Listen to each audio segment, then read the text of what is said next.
Na semana passada, eu prometi que nós voltaríamos a falar da Semana de Arte Moderna de 1922, né? 100 anos agora, essa semana, aconteceu de 13 a 17 de fevereiro. E aí, estava pensando assim, bom, preciso procurar um aspecto curioso que ninguém tenha contado ainda. Porque o que nós vimos nas últimas semanas era a arquitetura e a Semana de Arte 22, a moda e a Semana de Arte 22, a gastronomia e a Semana de Arte 22. Falei, puxa, será que não está faltando alguma coisa? Assim, por que não o futebol e a Semana de 22? Aí vamos procurar um especialista no assunto. E o especialista estava dentro de casa, o nosso ombudsman. O nosso ombudsman é engenheiro, professor universitário, segundo ele, quase aposentado, torcedor e um grande curioso pela história do futebol, né, pelo lado cultural do futebol, histórico e cultural do futebol, faz parte também do grupo de estudos e pesquisa Memofute, né? Então ele é a pessoa certa. Se ele não souber a ligação da Semana de Arte de 22 com o futebol, mas ninguém sabe. Bom dia, Sérgio! Bom dia, Marcelo. Que prazer voltar aqui ao Curioso, ao Olá Curiosos. E, puxa vida, vamos lá. Vamos bater Para essa bola aí. começar, eu falei que você é o cara certo. Eu preciso saber, tem alguma ligação, senão a gente já termina a entrevista aqui. Tem alguma ligação do futebol com a Semana de Arte de 22? Né? Tem. Vai dar assunto para a gente? Olha, vamos ver se eu te convenço que sim. Na verdade, durante a semana, teve uma única citação. Olha, eu pesquisei bastante. Eu só achei uma coisinha, uma frase que o Menotti Del Pica falou na conferência dele no segundo dia, na quarta-feira, que ele teria dito o seguinte: aos discóbulos de Esparta, apenas o pomos, Frenderrache e Carpentier. Bom, essa palestra foi um combate ao culto, aos clássicos, à Grécia clássica. Então, os discóbulos, né, são os lançadores de disco que foram celebrizados naquela escultura do Miron, né, famosa, o lançador de disco. Então, ele estava dizendo que, em vez de fazer esse culto aos clássicos, devíamos cultuar os modernos, os contemporâneos, os atuais. Esse Carpentier que ele cita era um lutador de boxe francês, que era o bambambam da época. Ele teve tinha um cartel de 100 lutas com mais de 80 vitórias. E o outro que ele citou é o nosso Friedenreich, um jogador famoso, o melhor jogador da época, uma espécie de Pelé do amadorismo, que já era famoso porque em 1919 ele tinha feito o gol da vitória do Brasil no Sul-Americano que o Brasil ganhou, e foi o primeiro campeonato internacional do Brasil ganhando do Uruguai, que era o todo-poderoso das Américas, né? Uma espécie de Europa. Então, o Friedenreich é outra coisa, ele era mestiço, né? Ele era filho de uma negra com descendente de alemães. Ele não era, digamos, ele até que era da elite, o pai dele era bem posicionado, não era de uma classe muito popular. Mas, enfim, ele representava os anseios daquela turma de modernistas, que eu acho que, num primeiro momento, eles foram meio contra o futebol. O futebol tinha muito estrangeirismo, veio da Inglaterra, usava termos estrangeiros e era restrito às elites. Então, nos primeiros 20 anos de futebol, né, que chegou aqui com o Charles Miller em 1895, até mais ou menos 1915, um pouquinho depois, ainda não devia despertar amores dos modernistas. Mas, com o tempo, quando ele foi sendo abrasileirado, foi entrando a ginga do brasileiro, as classes menos de elite foram praticando, e depois, quando começam as vitórias, mais para frente, nos anos 20, o Brasil começa a despontar no cenário mundial, acho que aí os modernistas deram mais atenção. Então, o futebol vai aparecer para os modernistas um pouquinho depois da semana. Na semana mesmo, eu só achei essa citação ao Friedenreich. Agora, existe uma outra frase que se tornou meio que uma lenda popular aí, lenda urbana, de que na mesma conferência o Menotti Del Pica teria dito: o Corinthians é um fenômeno sociológico a ser estudado em profundidade. Essa frase, se não me engano, está até no Museu do Corinthians, aparece em vários sites da internet. Olha, eu pesquisei bastante, não achei nenhuma comprovação de que ela foi dita. E olha que eu sou corintiano, tinha interesse em achar. Fake news na Semana de Arte Moderna. Calma, não dá para dizer que seja. É discutível, é difícil. Eu não sou eu que vou dizer que é uma fake news, mas enfim, é uma frase não comprovada. Mas é possível. Dizem que ele falou muita coisa de improviso que não ficou registrado no discurso. O jornal Correio Paulistano publicou a conferência dele, mas eu acho que ele preparou previamente. E é sabido que ele fez muita coisa de improviso, porque ele aproveitou as vaias, né? Acho que você já deve ter abordado isso, Uhum. enfim. Agora, a bem da verdade, né, Sérgio, se o futebol tivesse tanta importância na Semana de Arte de 22, ela teria sido feita no estádio do Velódromo, e não no Teatro Municipal, não é? Ah, mas eles têm ligação, olha só. O estádio do Velódromo foi construído pelo prefeito, né? Ele ainda não era prefeito, mas era no terreno da mãe dele, o Antônio da Silva Prado. A mãe dele, Dona Veridiana, uma famosa matriarca paulistana, ela cedeu uma parte do terreno dela para que se fizesse um velódromo, que era uma pista de bicicleta, porque o neto dela, o filho do Antônio Prado, que era o Pradinho, era um praticante de ciclismo, e mais tarde esse velódromo se transformou num estádio. Bom, o Antônio Prado depois assumiu a prefeitura e a menina dos olhos dele foi a construção do Teatro Municipal. Não foi ele que inaugurou, porque ele saiu, mas o seguinte inaugurou, mas foi o prefeito que construiu, Antônio Prado, que construiu o Teatro Municipal. Então tem ligação com o velódromo e com o futebol indiretamente. E tem também posteriormente, porque o Teatro Municipal foi construído pelo escritório do Ramos de Azevedo, grande empreendedor de um monte de dezenas de construções importantes na cidade de São Paulo. O Ramos de Azevedo morreu nos anos 20, 28, mas a empresa dele continuou através do seu sócio, Ricardo Severo, um português que veio para o Brasil. E esse Ricardo Severo projetou o estádio de São Januário, que foi o maior estádio do Brasil, e em 1940, ou antes, né, ele projetou o estádio do Pacaembu. Então, também tem essa ligação. Agora, além disso, você sabe qual foi a peça que inaugurou o Teatro Municipal em 1911? O que se executou primeiro lá? Bom, pela tua cara deve ter sido o Guarani. Ah, isso mesmo. Na verdade, estava programada a ópera Hamlet, que foi executada. Mas a sociedade ali meio que pediu para que fizesse alguma coisa. Esse Hamlet é de um compositor francês. Pediram para que fizesse alguma coisa mais brasileira para começar, para inaugurar o teatro. E a primeira coisa que foi executada foi um pedacinho, não foi a ópera, mas foi um pedacinho do Guarani. E o Guarani tinha inspirado a fundação de um time de futebol 5 meses antes. O Guarani de Campinas tem nome de ópera. Esse nome foi dado ao Guarani em homenagem ao Carlos Gomes, nascido em Campinas. Daí a ligação. Então, veja, eu até brinco, olha, fizeram uma homenagem ao time que tinha sido fundado 5 meses antes. Mas é claro que não. Mas, enfim, é um time que tem nome de ópera e o teatro foi inaugurado apresentando uma peça cujo nome é o nome de um time de futebol. Sérgio, eu já percebi que o que eu falar aqui você vai achar uma ligação com a Semana de Arte de 22, né? Falei, estádio do Velódromo, fazer uma piada, ele já, pá, né? Então vamos falar também dos principais participantes da semana, mas assim, tipo um jogo rápido. Você vai conseguir achar a referência aí, dou um nome e você fala se tem alguma ligação com futebol, teve, né? Vale o que você vier na sua cabeça. Vamos começar pelo chamado Grupo dos Cinco, né? Seria o núcleo duro da Semana de Arte de 22. Mário de Andrade e o futebol. Você começou pelo que eu acho que tem mais.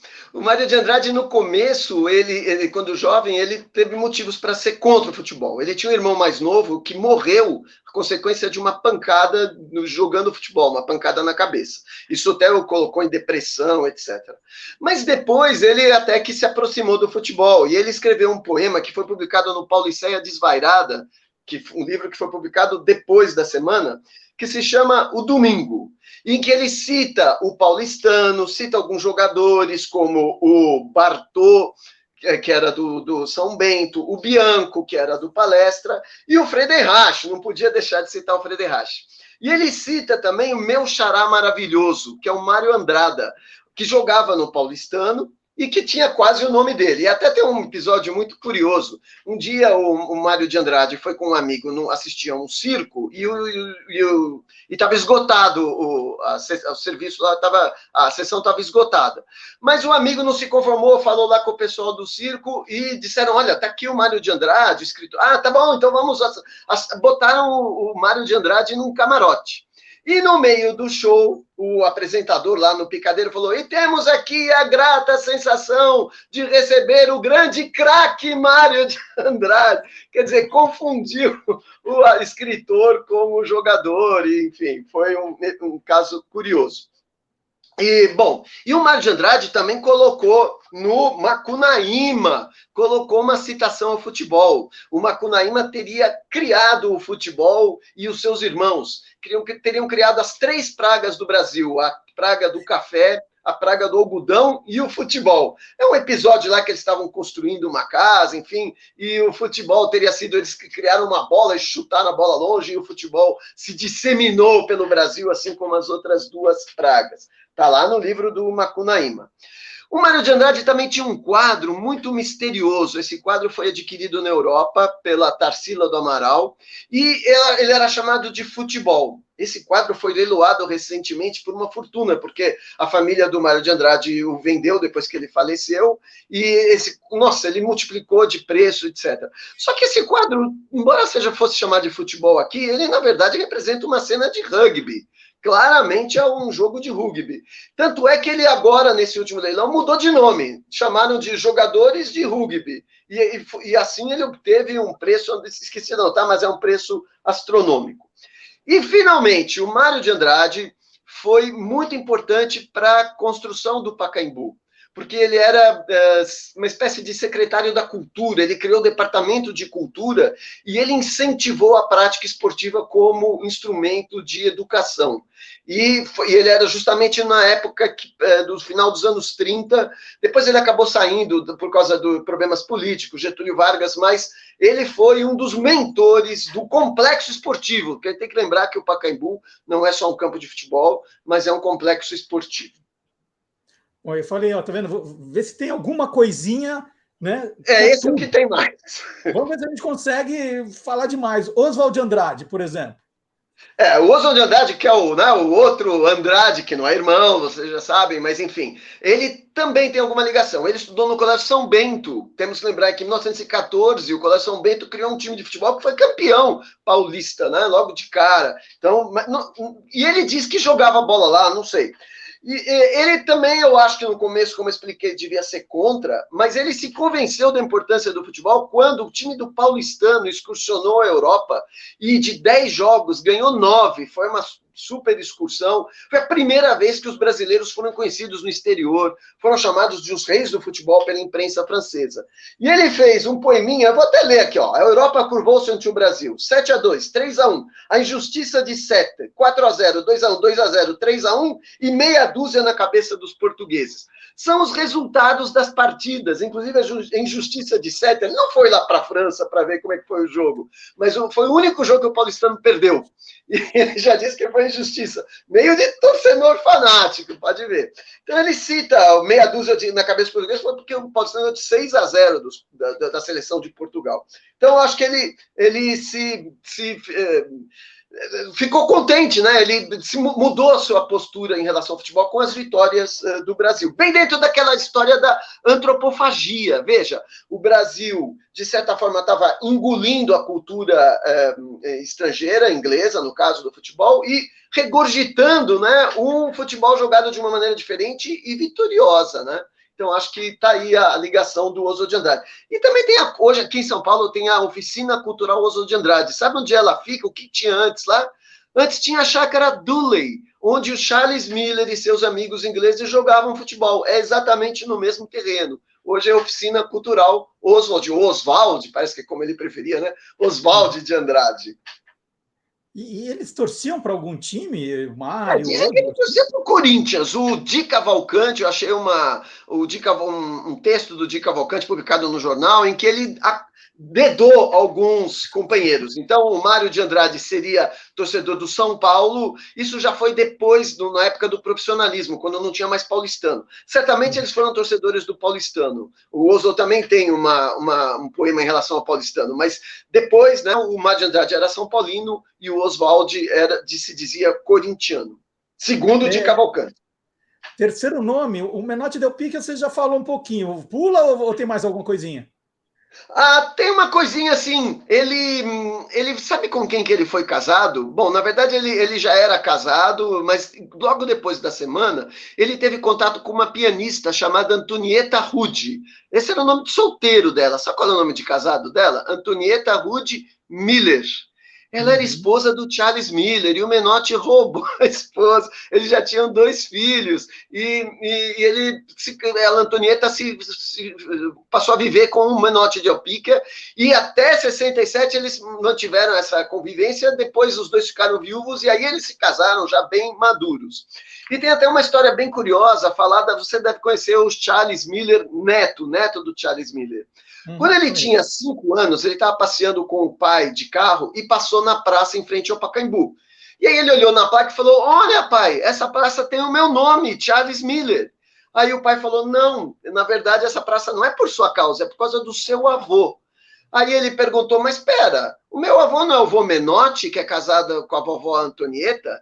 Ele não sabia até então que ele tinha tido, que o avô dele, na verdade, era o Charles Miller, o precursor do futebol, porque a família já vivia com o Menotti, etc. Né? Então é uma história curiosa. O Menotti e a Antonieta foram casados, então, durante muito tempo, e tem essa ligação. Além disso, o Menotti, ele ia descansar num sítio em Guaxupé, e ele pintou um mural lá em homenagem ao personagem dele, Juca Mulato, que é um dos livros mais famosos dele. E o Juca Mulato, ele usou como rosto para o Juca Mulato o Pelé. Então, existe essa imagem do mural dele, o Pelé aparece como o rosto do Juca Mulato. Bom, vamos para a Anita Malfatti. Vamos lá. Agora vai estar mais difícil, hein? Pouquinho. A Anita Malfatti, olha, deu uma forçadinha. Ela foi professora do Mackenzie. E o Mackenzie teve um dos primeiros times de futebol. Em 22, o Mackenzie já estava saindo do futebol, estava associado à Portuguesa, disputava o campeonato como Mackenzie Portuguesa. E ela estudou lá e foi professora lá, morou lá perto um tempo, teve um ateliê lá em Higienópolis. Pouquinha coisa da Anita Malfatti. Essa você forçou bem. Daqui a pouco vai ser... Não, ela passou na frente um dia do Mackenzie, quando estavam indo para o supermercado. Não, ela foi bem ligada ao Mackenzie. E o Mackenzie tem uma importância. O Mackenzie participou do primeiro jogo de futebol oficial, ganhou do Germânia de 2-1, fez o primeiro gol oficial da história do futebol brasileiro. E ela teve bastante ligação com o Mackenzie, mas ela não jogou bola lá, não.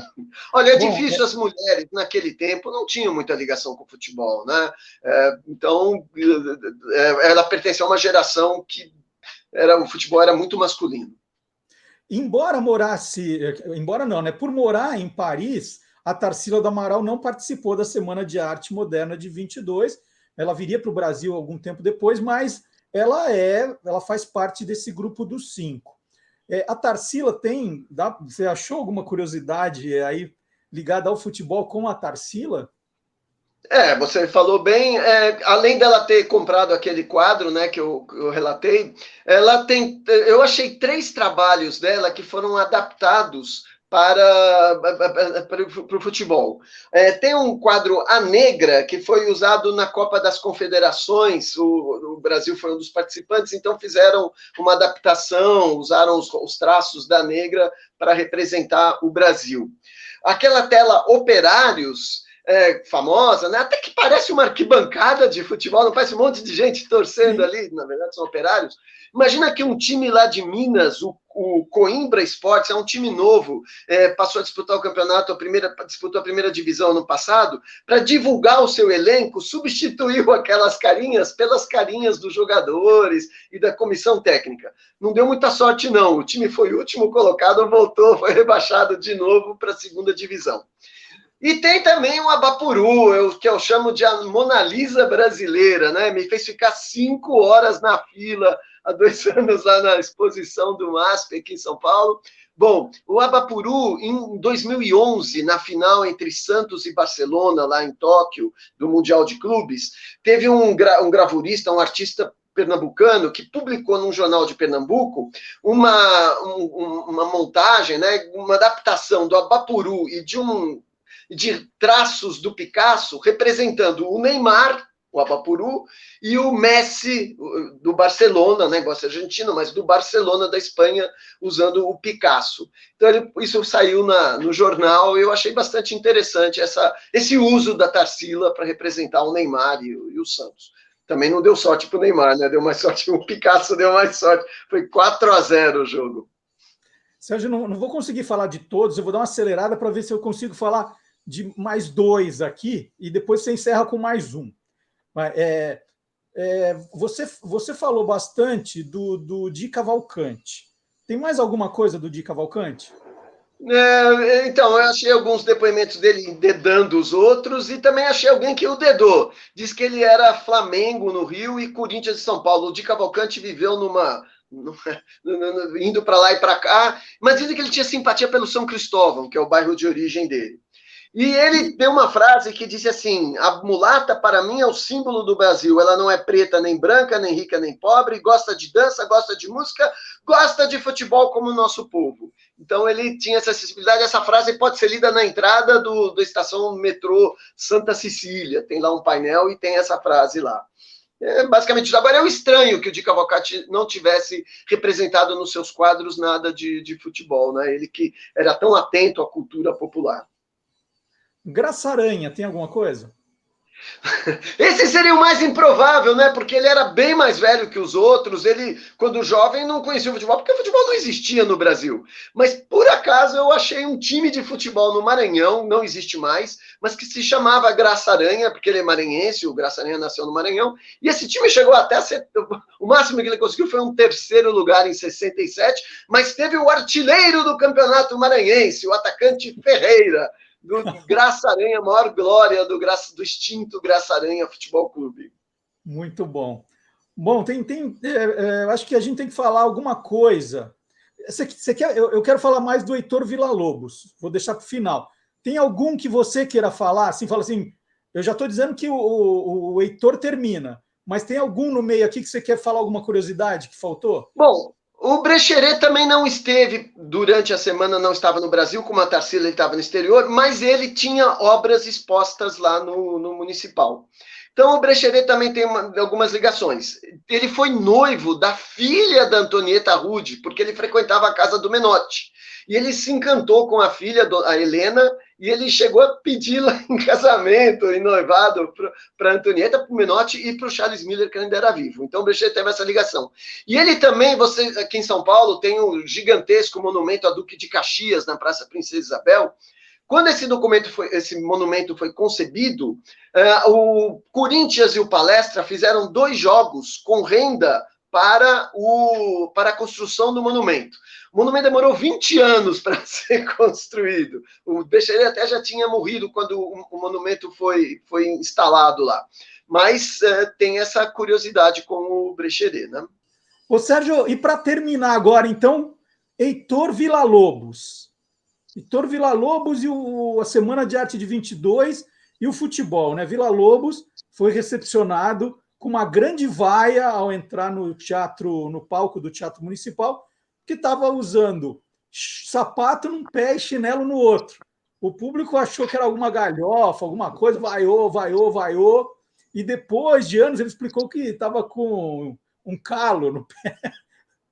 Mas esse calo é porque a chuteira que ele usava era apertada? Tem alguma ligação? Eu acho que não consta que ele jogasse futebol. A música dele também era meio diferente, né? Não era o que talvez o público lá esperasse. Bom, ligação com o futebol direta, assim, eu não achei muita coisa, não.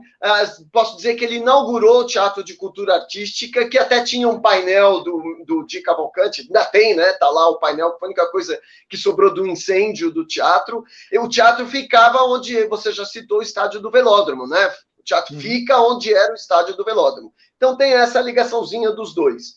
Agora, o que tem do Villa-Lobos é que a torcida do Botafogo do Rio, há uns anos atrás, pegou a melodia do trenzinho do Caipira e fez um ritmo de samba, uma musiquinha para apoiar o time nas arquibancadas. Então, veja, o Heitor Villa-Lobos, eu não sei se hoje, eu moro em São Paulo, eu não sei se a torcida lá ainda canta, talvez não.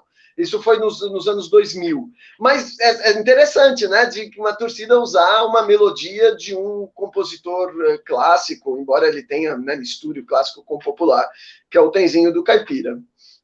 E como é que é essa musiquinha? Eu não conheço. Você podia... Tem no YouTube. Você não vai me fazer dizer e pedir para eu cantar? Tem que ser ao vivo. Não, eu queria saber como é. Você conta a história e eu vou ficar sem saber. Caramba, eu botei aí que eu sou pesquisador, sou engenheiro, não sou cantor, mas vamos lá, vamos tentar. Não, vai. Tudo bem, mas assim, só para a gente entender do que você está falando. Tá bom, vamos lá. Desculpem, botafoguenses, pela minha heresia aqui. Ser Botafogo é orgulho, ser Botafogo é paixão, eternamente alvinegro será o meu coração. Brilha a tua estrela, canto com muita emoção. O preto e branco é a minha vida, te amo, ó meu fogão. Te amo, ó meu fogão. Bom, tem gente que já tocou pistão, né? Como não? O que era que você tocava? Trompete. Claro, trompete, eu fui meio na linha, mas fica essa homenagem ao torcedor do Botafogo e ao grande Heitor Villa-Lobos, né? E me perdoe, Villa-Lobos, pela minha heresia aqui dos meus desafios. Mas é isso, Marcelo. Sérgio, o dia que a gente for ao teatro, eu tocando trompete, você cantando, a gente não sai vivo. Com certeza. Eu queria agradecer mas vale a intenção, né, Marcelo? Lógico, é isso. Que vale a intenção, né? E a informação. Aqui a gente fala com gente que entende para passar a informação correta. E eu queria muito agradecer mais uma vez o Sérgio Paz. Sérgio é engenheiro, professor universitário, porque quase aposentado. Vai parar de dar aula? Vamos ver. Acho que sim, já dei a minha contribuição por muito tempo. Vamos seguir outros caminhos. E é isso. O Sérgio é nosso ombudsman aqui também. Ele assiste a todos os programas, todos os Olá Curiosos, e a gente só tem paz quando chega o relatório dele. Se ele aprovou, falou, não erraram tanto essa semana, a gente já fica feliz. Marcelo, você é muito generoso. Eu gosto de assistir, se possível, colaborar, dando uma pequena, né, contribuiçãozinha ao maravilhoso programa que você tem. Muito obrigado. E o Sérgio, então, contou aqui inúmeras curiosidades, hoje fazendo uma forte ligação, fora aquela, né, que a pessoa passava na frente do Mackenzie. Ele explicou para a gente aí, né, ele juntou o que faltava. Futebol e a Semana de Arte Moderna de 1922, 100 anos agora, essa semana aqui, de 13 a 17 de fevereiro. Sérgio, muito obrigado, foi sensacional, viu? Te agradeço demais. Obrigado, Marcelo. Obrigado a todo mundo que está vendo a gente. E agora nós vamos provar que o mundo inteiro é curioso aqui no nosso programa. Vamos ver. Tchau, Sérgio.